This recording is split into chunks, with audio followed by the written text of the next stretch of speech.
Bonjour à tous et bienvenue sur cette vidéo. Vous l'avez peut-être reconnue, c'est la fameuse vidéo de Trevor Jacob où vous avez un snowboarder olympique américain qui achète un avion qui apparemment a une panne et décide de l'abandonner au-dessus de la Californie, laissant son avion s'écraser.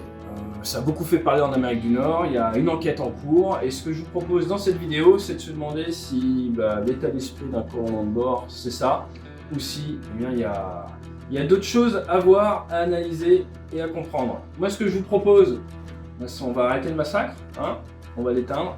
Je vais me calmer un petit peu, je vais me calmer en jouant à Conflict of Nations sur mon ordinateur et dès que je suis calmé, on va pouvoir attaquer la vidéo. Conflict of Nations est un jeu de stratégie PVP, ce qui signifie player versus player, donc joueur contre joueur, des humains en temps réel, gratuit. Vous pouvez choisir un vrai pays à diriger pendant un conflit mondial du 21e siècle, donc l'Ukraine, la Russie, les États-Unis, la France, et combattre jusqu'à 128 autres joueurs en temps réel dans des parties qui du coup peuvent durer des semaines. Vous verrez, ça prend beaucoup de temps de déplacer des unités au travers d'un grand pays. Utilisez de nombreuses unités pour construire votre armée, vous aurez des chars, des avions, des navires, et vous pourrez déclarer la guerre à vos voisins ou décider de forger des alliances avec d'autres joueurs, et bien sûr vous pourrez retourner votre veste. Vous choisissez votre propre stratégie, vous engagez dans des batailles épiques et vous partez à la conquête du monde où vous essayez de vous défendre. Moi, ce que j'aime beaucoup, c'est qu'on peut recréer de nombreux conflits. Et en ce moment, eh bien, vous pouvez jouer sur PC et mobile et vous obtenez un cadeau exclusif. Vous pouvez obtenir 13 000 pièces d'or et un mois d'abonnement premium gratuit. C'est disponible pendant 30 jours. Ne perdez pas de temps, cliquez sur le lien.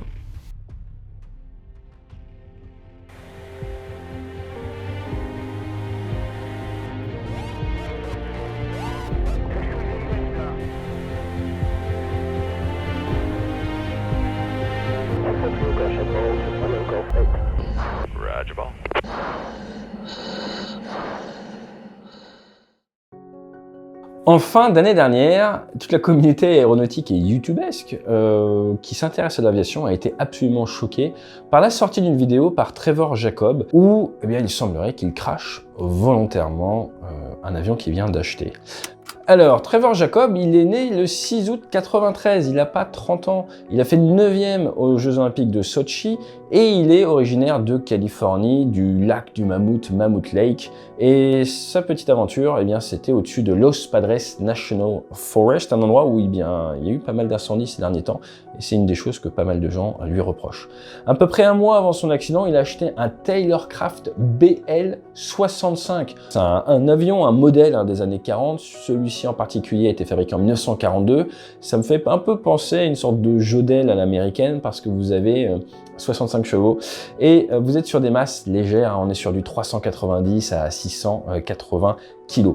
Ce modèle-là spécifiquement, il a 2 réservoirs. Généralement, c'est des avions où il y a un seul réservoir de 18 gallons, ça fait 68 litres. Mais celui-là a 2 réservoirs et ça a toute son importance parce que vous avez le réservoir avant où il y a 12 gallons et on voit sur sa vidéo qu'il est plein. Exactement comme sur Jodel, vous avez l'espèce de petit flotteur devant et vous voyez qu'il y a de l'essence. Moi, je pensais qu'il avait peut-être tombé en panne d'essence, absolument pas. C'est un avion qui vient de la Taylorcraft Aviation Corporation. Faut savoir que ça vient de 2 frères, Gordon et Taylor. Gordon est décédé aux commandes d'un des avions il y a un paquet d'années. Et Taylor, lui, il a réussi à trouver, ils ont eu des hauts et des bas d'un point de vue entrepreneurial. Et c'est William Thomas Piper Cub, tout ça, qui a fait fortune dans le pétrole, qui avait investi sur lui derrière. Et j'adore, mais vraiment j'adore leur petite phrase commerciale, c'est « Buy your aircraft tailor-made ». Donc il s'appelle Taylor. Tailor-made, c'est quand c'est fait sur mesure, c'est quand on veut acheter un costume. Buy your aircraft tailor-made, il y a un jeu de mots avec acheter votre avion sur mesure, fait par un tailor, tout ce que vous voulez. Ils ont fait quand même dans les 6000 avions, et c'est donc des avions très sympas, des avions de récréation, comme on dit, des avions fun d'aviation générale. 174, Gossip Bomb, 2.2, Echo 3. Roger, ball. Alors l'effet pour cette vidéo. Trevor Jacob s'est dit je vais récupérer les cendres d'un de mes collègues sur qui il avait déjà fait une vidéo décédé en base jump, il nous montre ses cendres, sympa, et je vais aller les répartir au-dessus d'une montagne là qu'on aimait bien. Donc je vais prendre cet avion et je vais aller me rendre là-bas, après j'irai faire du parapente et je vais semer ces cendres au-dessus d'un lieu qui est important pour son camarade décédé. Et là, ce qui est intéressant, c'est de voir qu'il y a des caméras partout. Il y a des caméras à l'extérieur, il y a des caméras à l'intérieur, il y a des caméras qui filment le cockpit, on n'a jamais accès aux images. Et il prend un parachute et il dit que lui, il vole toujours avec un parachute et qu'il milite pour que les gens volent avec un parachute, sachant que sur sa chaîne, qui est principalement une chaîne d'aventure, il fait pas mal de vols et il n'a pas de parachute. Le parachute qu'il utilise, c'est un parachute sportif. C'est généralement pas le type de parachute qu'on va avoir sur, par exemple, pour un largage para ou autre, ou sur un avion de tige. Sur un avion de tige, vous avez un parachute, c'est la réglementation en France, c'est de l'hémisphérique, c'est pas du parachute sportif comme ça. Vous le voyez, il part en vol, tout a l'air de bien se passer, il est très haut, et là il semblerait qu'il ait une panne, il n'explique pas vraiment ce qui se passe, il ouvre la porte et en fait il tire sur le manche, on voit tirer sur le manche, lever le nez de l'avion, réduire la vitesse, ce qui amène l'hélice à s'arrêter, parce que normalement elle tourne avec le vent relatif, et là il ouvre la porte, il saute, avec une caméra à la main, il filme l'avion, et après il pilote sous voile, son parachute, il regarde le lieu de chute de l'avion, heureusement ça tombe sur personne, enfin bref, on en reparlera. Pas de message radio, rien, il fait pas de mayday, pas de panne, rien du tout, il essaie pas de piloter l'avion, il essaie pas d'appliquer les procédures qu'on lui a prises en cas de panne moteur, et il se pose, après derrière il essaye de rejoindre le lieu de crash de l'avion, je sais pas pourquoi, apparemment parce qu'il y a de l'eau dedans, et là il nous fait un petit survival à la Bear Grylls. Il rejoint un endroit, il récupère ses caméras, après il tombe apparemment sur quelqu'un qui passe en voiture et fin de l'affaire. Très peu de temps après, il récupère son avion, son épave en hélicoptère, ça a dû coûter bonbon. Et là, on a appris bien que la FAA, donc la DGAC américaine, l'aviation fédérale américaine, qui a décidé de lancer une enquête sur lui pour voir si c'est légal, s'il y a un souci, s'il y a intent, s'il y a une intention de le faire, ça va lui poser des soucis. S'il est prouvé que ce n'était pas du tout intentionnel, il y a peu de chances qu'il y ait des soucis. Ce qu'il faut savoir, c'est que si vous faites un message de détresse ou autre, normalement il y a différentes phases. Alors, si un avion disparaît, normalement il y a l'insert phase, après il y a alerte phase, après il y a détresse phase, la phase d'incertitude, la phase d'alerte, la phase de détresse. Si vous faites un mayday, on passe en détresse phase. Mais c'est à savoir, insert phase, alerte phase, détresse phase. Donc on fait pas tout et n'importe quoi, s'il y a un plan de vol, s'il y a des gens qui communiquent. Donc ça a un impact. Normalement, c'est pas du tout prévu comme ça dans l'aérien. L'autre point intéressant à voir, c'est si l'avion était assuré ou pas. S'il est assuré, est-ce qu'il a fait une déclaration à l'assureur? S'il a fait une déclaration à l'assureur et que l'assurance trouve qu'il y a une fraude, et dans ce cas-là, c'est une arnaque à l'assurance, il va avoir des soucis. Et s'il n'a pas fait de déclaration à l'assureur, dans ce cas-là, ça peut être vu comme du intent de la part de la fédération américaine, de la FAA. Pourquoi? Parce que ça voudrait dire, pourquoi est-ce que si tu es si tu n'as rien fait de mal, pourquoi est-ce que tu ne vas pas le déclarer à ton assurance? Donc bref, pas mal de choses. Ce qu'on sait, c'est que les enquêtes, c'est long. On n'aura sûrement pas d'informations avant peut-être 1 an.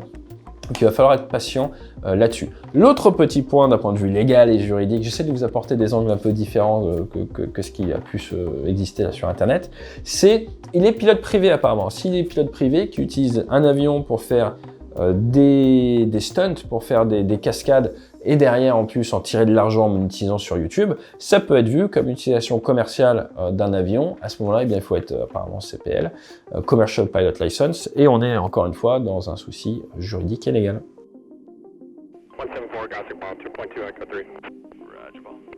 Donc voilà pour la petite histoire, un gars qui achète un avion, qui part en vol avec les cendres de son copain, qui saute en parachute, qui filme le tout, qui a son avion qui s'écrase, qui met ça sur YouTube en nous expliquant qu'on devrait tous porter des parachutes en vol.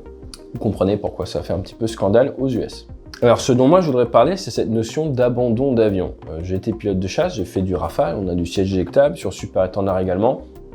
Nous n'abandonnons pas les avions comme ça. C'est surtout avec de l'altitude, ça ne fait absolument aucun sens d'un point de vue aéronautique. Parlez-en au capitaine Orlansky qui s'est posé avec un Extra 330 dans un champ il n'y a pas très longtemps avec son mécanicien. C'est des parachutes, ils ont posé l'avion. Un avion, ça plane. De base, un planeur, c'est un avion qui n'a plus de moteur. Donc ça plane bien, mais vous voyez, on peut survivre avec un avion dont le moteur s'arrête. Absolument aucun souci. Dans d'autres cas, vous avez également par exemple le Major Taj Sareen de l'USMC, de l'US Marine Corps, qui en 2015, du côté de Renmire, en Angleterre, ils étaient en transit retour du combat, ils rentraient vers les US. 34 ans, le Major, il a décollé avec son F-18, il a eu un souci et il a piloté l'avion jusqu'au bout pour éviter une ferme. Le fermier au sol a dit s'il était sorti plus tôt, je serais mort. Et il a décidé de rester dans l'avion, de bouger l'avion pour s'assurer que son avion ne tombait pas. sur de la population locale, sur des civils. C'est ça l'esprit d'un commandant de bord, on est le dernier à quitter le navire. Même si vous avez un siège éjectable, vous avez le commandant de bord qui va rester jusqu'au dernier moment, qui va s'assurer que l'avion ne va pas sur une zone peuplée.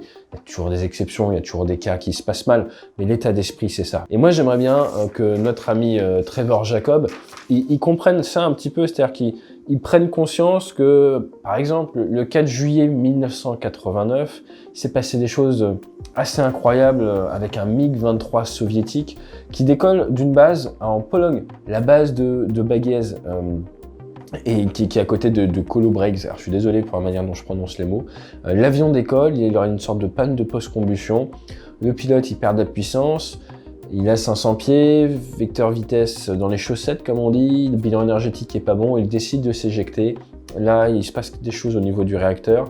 Ça reprend du poil de la bête, ça accélère. Alors que le pilote s'est éjecté de son MiG-23, l'avion, eh bien, il vole et il semblerait qu'il y avait le pilote automatique. Et l'avion, il continue.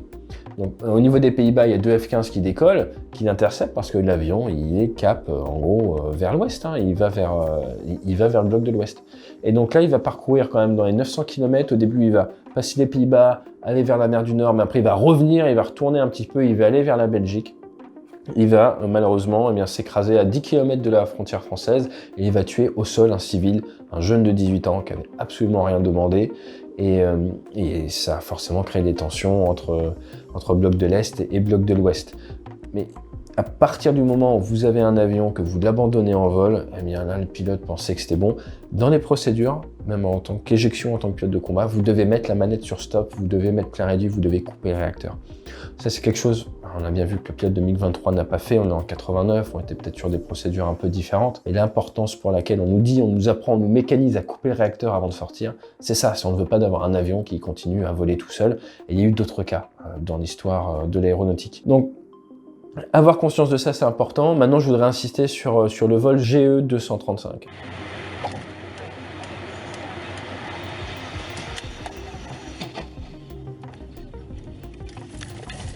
C'est un ATR 72 600, quasi neuf, je pense que vous avez vu les images à l'époque, qui décolle de l'île de Taïwan. Il y a 58 souls on board, âmes à bord, comme on dit, il y a 58 personnes à bord. L'avion décolle, ils ont une panne au niveau du moteur droit, du turbopropulseur droit, et là, le commandant de bord fait une énorme erreur, il coupe le moteur gauche. Vous avez le moteur droit qui ne marche plus, le moteur gauche qui fonctionne. Un avion turboprop biréacteur marche très bien sur un seul moteur. Et là, ils font une action qui n'est pas la bonne, ils coupent le mauvais moteur. En voulant faire une procédure sur le moteur en panne, ils détruisent 100% de sa traction.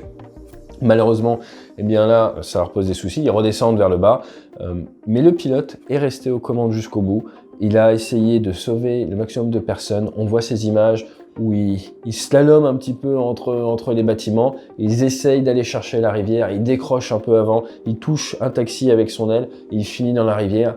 Mais imaginez s'ils avaient fini dans un bâtiment haut, donc jusqu'au bout, il s'est battu, le commandant de bord, et ils disent même au niveau de la presse qu'ils l'ont retrouvé agrippé à son manche. Donc il a essayé jusqu'au bout de rattraper les pots cassés, de piloter l'avion, de s'assurer que l'avion n'allait pas faire plus de dégâts au sol, de sauver un maximum de personnes. Et l'état d'esprit du commandant de bord, c'est ça, c'est je reste, j'essaie d'avoir un impact jusqu'au dernier moment, j'essaie de faire tout ce qui est possible. Et en faisant ça, eh bien, notre commandant de bord de l'ATR 72, même si voilà, il a coupé le mauvais moteur, ils ont réussi à sauver 15 personnes, dont 2 enfants, dont un petit de 2 ans. C'est quand même une histoire assez triste, hein, complètement, mais qui montre également que dans la pire des situations, l'idée est là. Et c'est là-dessus que je voudrais rebondir, c'est qu'il n'est jamais trop tard pour avoir un impact. Même si on a fait des bêtises, on peut les rattraper derrière, mais c'est pas en sautant de l'avion alors que vous avez largement le temps d'essayer de faire des procédures que vous respectez l'esprit de ces commandants de bord-là, l'esprit de ce qui est censé être celui d'un pilote. Et je voudrais vraiment faire un petit rappel sur cette gestion de panne. On parle de aviate, navigate, communicate. En fonction de votre avion, on vous apprend la recherche de panne. Pourquoi est-ce que votre moteur a pu s'éteindre? Est-ce que ça vient du moteur? Est-ce que ça vient de l'huile? Est-ce que ça vient du pétrole? Est-ce que ça vient de l'électricité? D'où est-ce que ça peut venir? Essayez de tester des choses. Essayez de toujours piloter l'avion. Toujours aller dans la bonne direction. Donc aller vers un champ ou une zone. Et on voit qu'il y avait des zones quand même où il aurait pu se poser. Ensuite, essayez de communiquer. Dire que vous avez un problème. Ça permet de lancer Eh bien, les secours. Imaginez si l'avion au sol avait créé un incendie. Il vaut mieux que les secours soient déjà en route. Ça permet de minimiser l'empreinte de l'incendie, par exemple. Donc, avec cette notion de commandant de bord, vous avez un investissement moral et mental. Et c'est pour ça qu'il est si important de bien préparer les vols, qu'il est si important de bien connaître les procédures à appliquer en cas de panne, de manière derrière, même si les choses se passent mal, parce que des fois, elles se passent mal, ne pas avoir de regrets et se dire « j'étais tout ce que je pouvais être en tant que commandant de bord, le professionnel le plus armé, le pilote le mieux armé en termes de préparation mentale, de connaissance de mes checklists, toutes ces choses-là. J'ai fait tout au maximum de mes capacités, je ne pouvais pas faire mieux même en m'entraînant plus et je suis prêt à vivre avec les conséquences du malheur. C'est comme ça, c'est pas de chance, mais j'aurais pas cette petite voix qui me dit oh, si j'avais fait ça différemment, si j'avais mieux préparé, eh bien, ça serait peut-être passé différemment. » Donc voilà, moi je pense que YouTube c'est capable du meilleur comme du pire. Là je pense qu'on a une belle démonstration du pire. En tout cas j'espère que ça permettra aux gens de prendre conscience de l'importance, bien de l'engagement d'un commandant de bord. Quand vous montez dans un avion, vous avez une responsabilité et même si vous êtes tout seul, bien vis-à-vis des gens au sol. Très important de le comprendre, d'où l'importance des briefings, d'où l'importance de la préparation de mission. Un briefing, il y a toujours un onglet sécurité et cet onglet sécurité ne devrait pas être si en croisière j'ai une panne au-dessus de la forêt avec des endroits où on peut se poser, eh bien je sauterai avec mon parachute en me disant bon courage petit avion, j'espère que tu ne tomberas pas sur une crèche. La question du jour, c'est dites-moi si vous êtes pilote ou si vous faites de l'aviation, quel est pour vous votre moyen mémotechnique ou quel est votre petit check sur l'avion sur lequel vous pilotez, je sais pas, DR400, Cessna 172, comment est-ce que vous faites votre recherche de panne? Vous êtes en vol, vous perdez votre moteur, qu'est-ce que vous faites? Mettez dans les commentaires et je vous dis à très bientôt pour la prochaine vidéo et d'ici là, fly safe.